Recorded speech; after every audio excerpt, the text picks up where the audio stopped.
So let's begin by settling the body, adopting a stable, comfortable, upright position serviceable for meditation.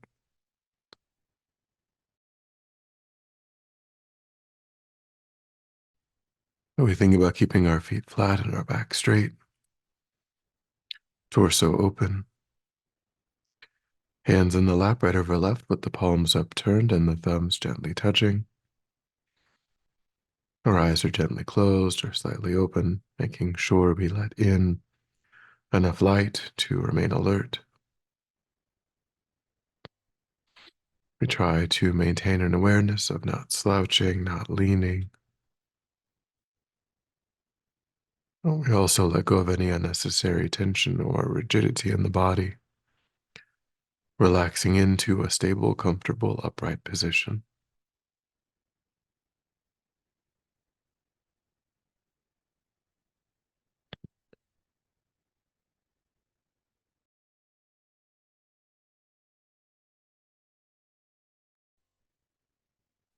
And begin to let go of attending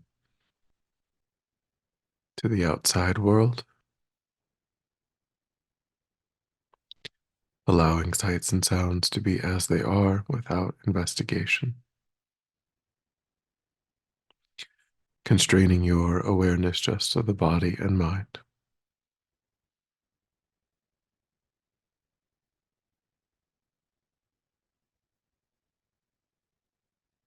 Concentrating that awareness in the present by attending closely to the physical sensation of the air moving into and back out of the tip of the nostril.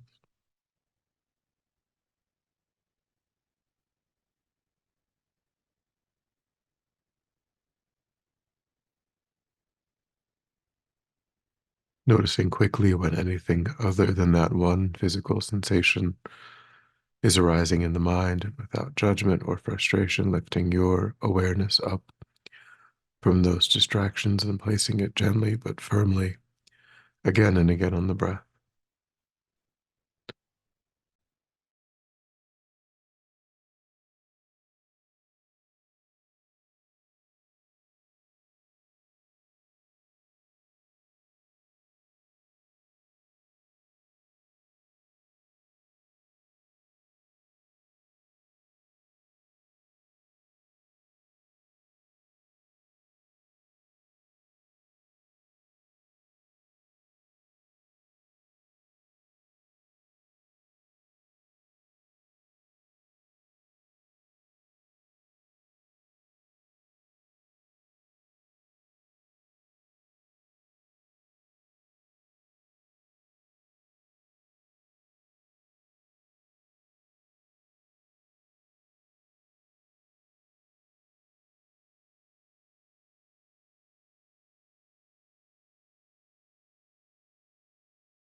And then when the mind feels more calmly generate a broad, altruistic motivation for our time,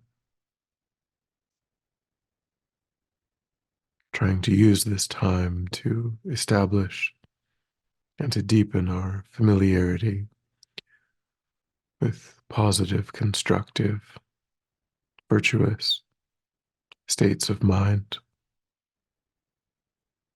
those that allow oneself to remain connected to a sense of peace and ease, those that, when they arise naturally, spontaneously support actions that benefit others, and trying to reduce and ultimately eliminate the influence of destructive states of mind, those that are non virtuous, that agitate and disturb one's own sense of peace and ease, and those that, when they arise, often give rise to actions that cause harm to others.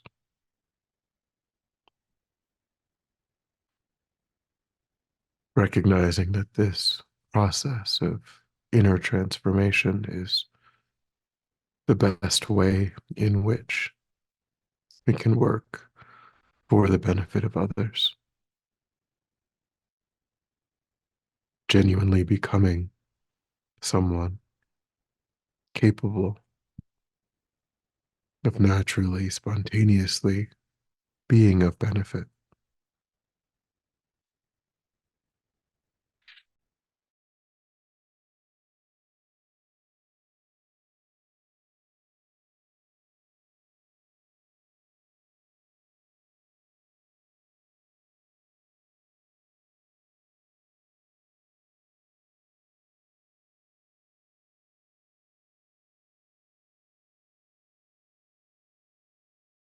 Then, with that motivation, we will contemplate the third and final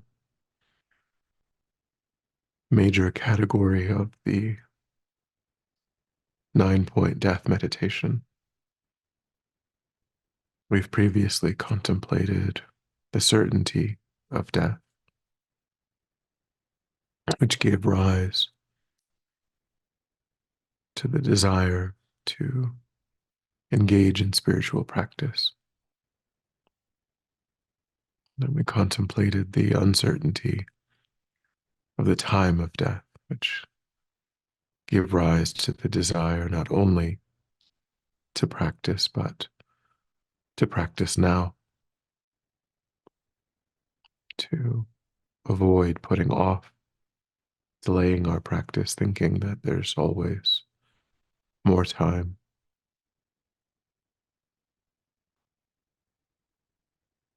And now we contemplate that at the time of death, it is only the imprints of our spiritual practice that are of any real benefit. As the mind leaves this body and takes another form, that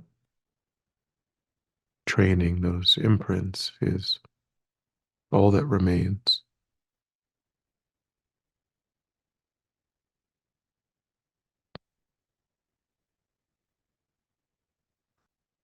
So we can imagine for this contemplation that we are at the end of our lives, perhaps only with a few hours left on our deathbeds.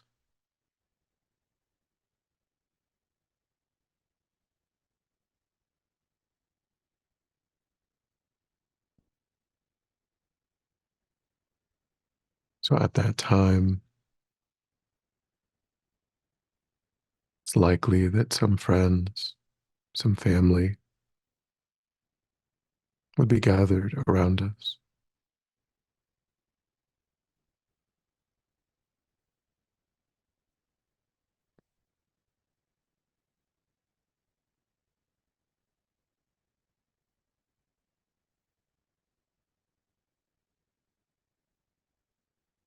But at this time,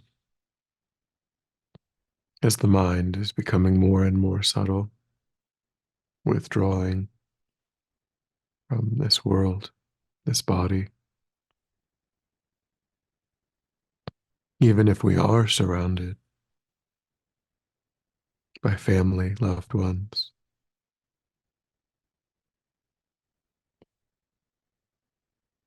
there's very little that they could do.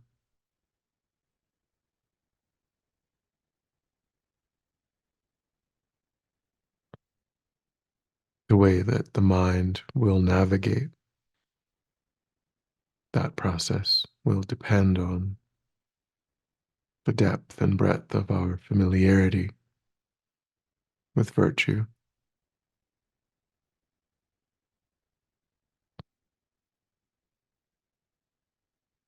our capacity to remain calm and peaceful, focused,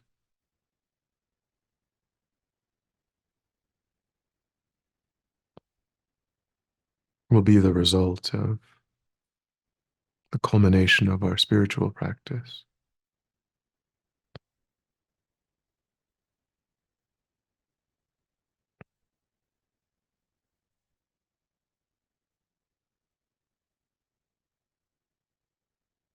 And it could be that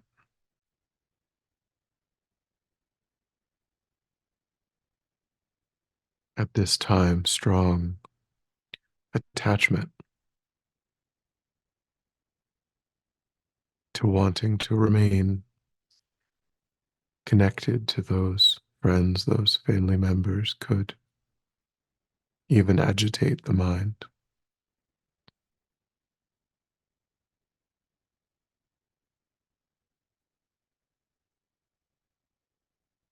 The mind is, at that time, definitely going to be separated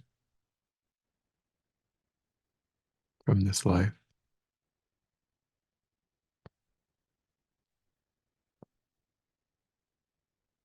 So we need to find a way to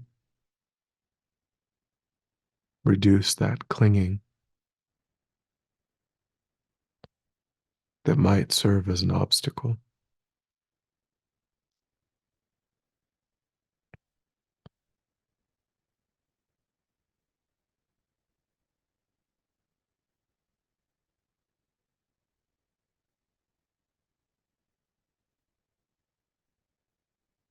So imagine again this process and think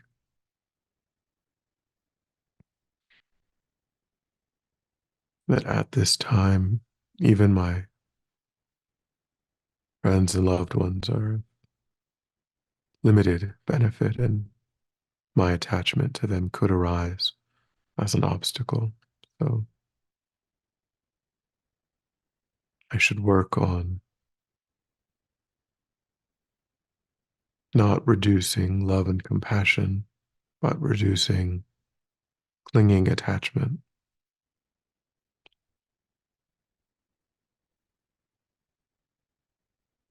the mind that finds it intolerable to be separated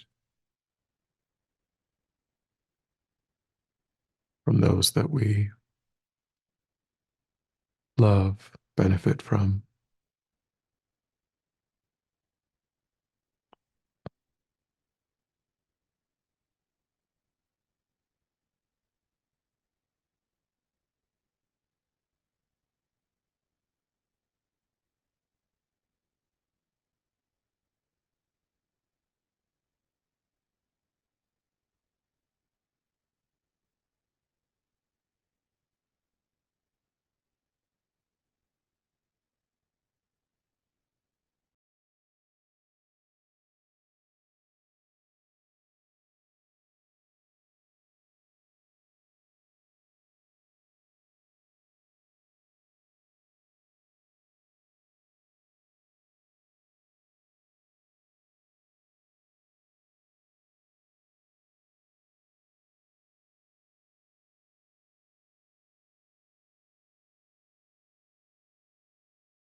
And we think too that at this time, our possessions and our wealth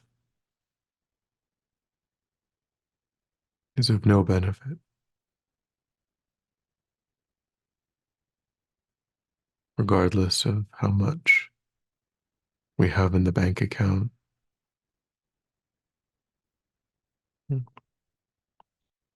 or what we are surrounded with.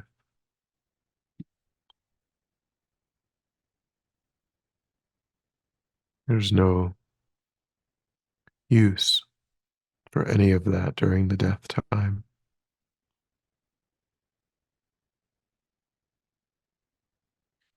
And that here again, our attachment to possessions could arise as an obstacle, not wanting to be separated from the things that we enjoy most, or worried about what will happen, who will take care of it.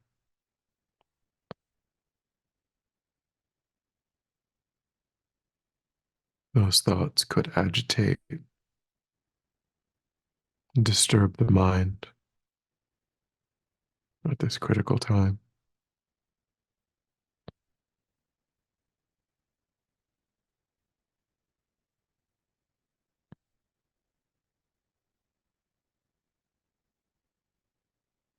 Think about your relationship to your possessions.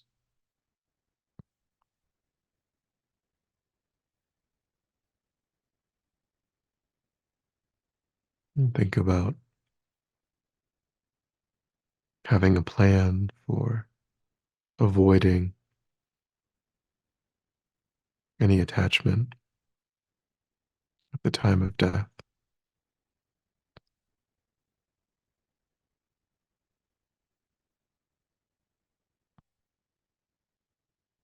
being able to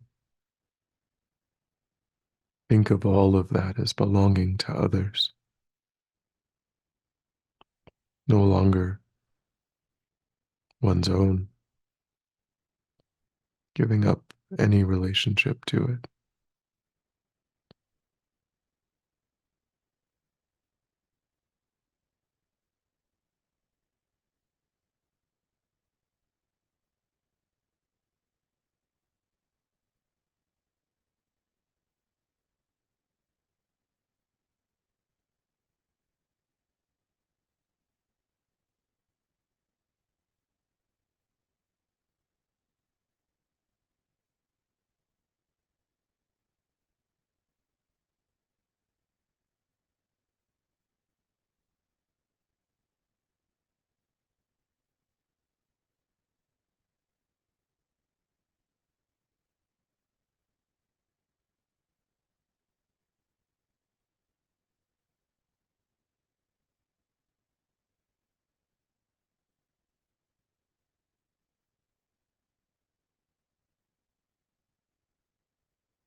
And then think that even one's own body is of no benefit at the time of death. Our body is our most treasured possession, something that we have cared for, fed and clothed, washed, taken great care of,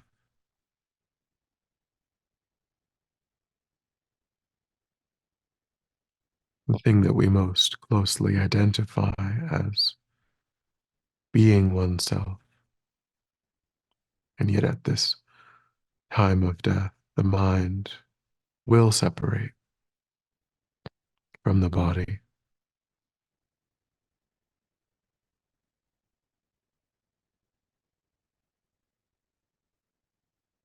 And so, again, fear or anxiety over that separation could arise as an obstacle.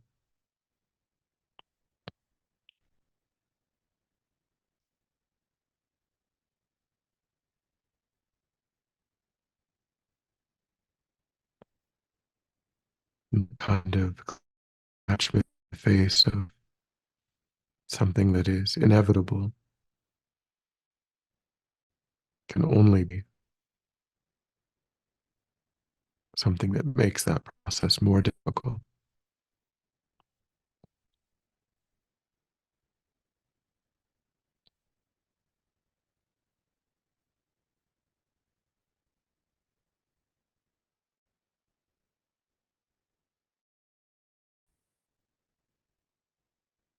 Contemplate your relationship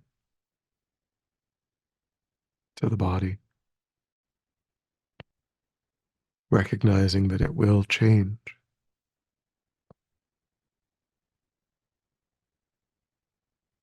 As we get closer and closer to death, the body will function less and less well, ultimately becoming useless.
I've been contemplated how clinging, attached to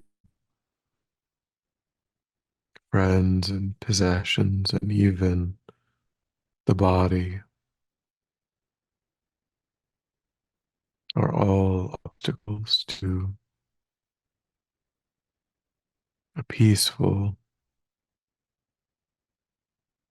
calm mind time of death. Try to recognize now that not only must I practice, and not only must I practice without delay, but I must practice intensely, purely,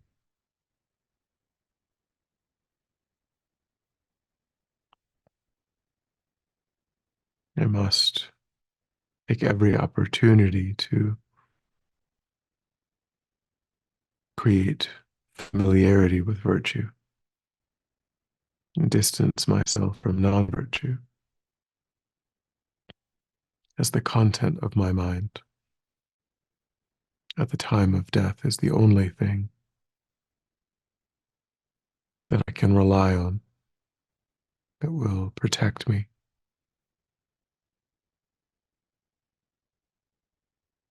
Try to give rise to that determination and rest your mind in it without distraction.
And then when you're ready, we'll come back together.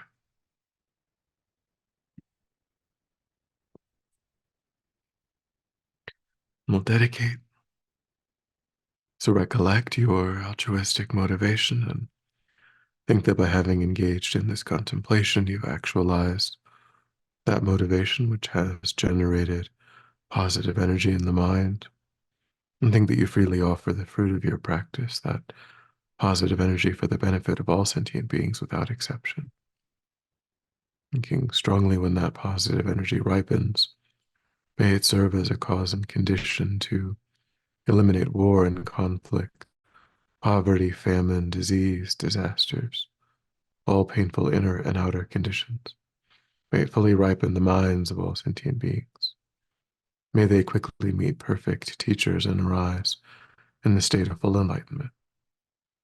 May I too achieve the state of enlightenment in order to work for the benefit of sentient beings perfectly.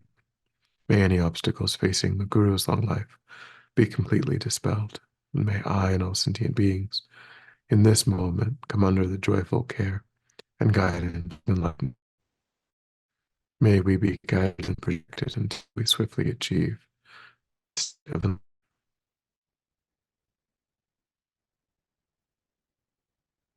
Thank you.